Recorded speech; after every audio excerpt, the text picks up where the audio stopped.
So cognitive impairments are important due in large part to the role it plays with everyday life activities, including self-care, living independently, succeeding at school or work, and having meaningful social and romantic relationships.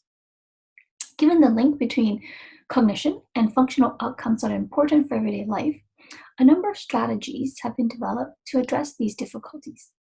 These strategies can be quite varied, but broadly speaking, we can call all these strategies cognitive remediation, or CR.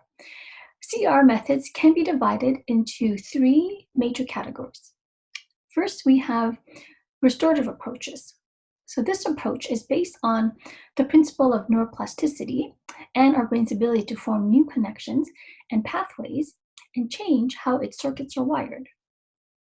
Restorative interventions are usually computer-assisted, and they target simpler neurocognitive functions first before moving on and targeting more complex functions. For example, these programs often target auditory or visual processing first, followed by training in higher order memory and problem-solving skills. The tasks rely heavily on practice, and the difficulty level is carefully titrated according to individuals' ability level. Now, this approach is kind of similar to a physical therapist who prescribes consistent and sustained exercise for muscle groups that have atrophy due to disuse or damage. Now, the second approach is called compensatory training or strategy-based training. In this approach, we work around the deficit by teaching new or different ways of completing tasks to improve functioning. Oftentimes, linking client goals to these strategies can help generalize and make these activities more meaningful to clients. For example, strategies to help improve attention may include helping clients focus on one thing at a time. So we know that our attention span is limited, and we can only focus on one task at a time. Thus, by limiting multitasking, we can help improve ability to focus.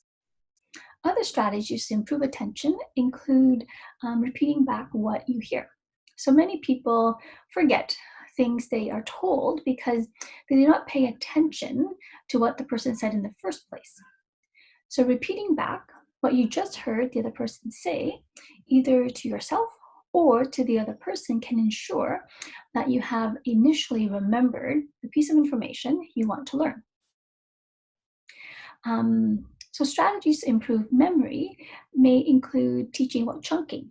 This is where you break down information into small, manageable chunks for processing.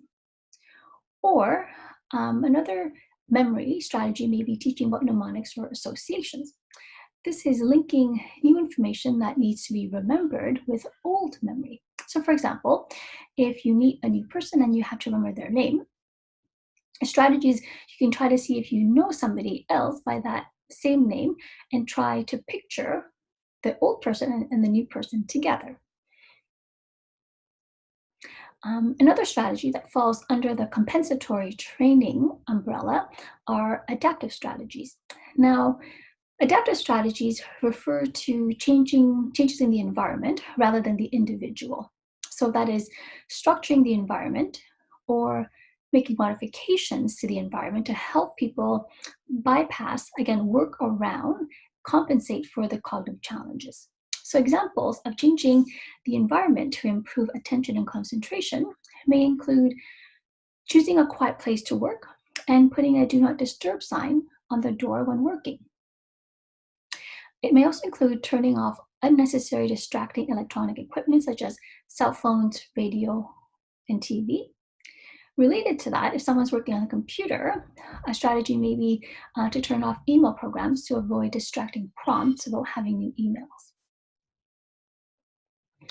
Now, compensatory approaches emphasize the use of strengths to accomplish goals rather than focusing on deficits. The goal of compensatory training is to help clients learn and develop cognitive strategies to form long-term habits that are meaningful in the real world. A third approach focuses on social cognition. This broadly refers to mental operations that take place in social interactions, including recognizing emotions, interpreting the behavior and intentions of others.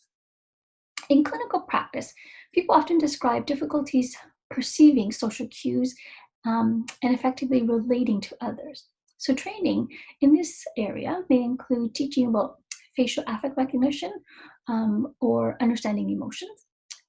Training may also include learning to break down complex social processes into components and practice and role playing with these skills. So, a number of research studies have shown that cognitive remediation programs can help improve functioning.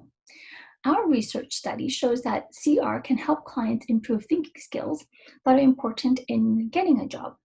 In our study, on average, twice as many clients in the CR group, or the cognitive remediation group, obtain competitive employment compared to the control group. In addition, clients in the training program work more hours compared to clients who did not receive cognitive remediation. So, in conclusion, difficulties with attention, memory, problem solving, and other cognitive skills are almost universal, and they interfere with key living skills.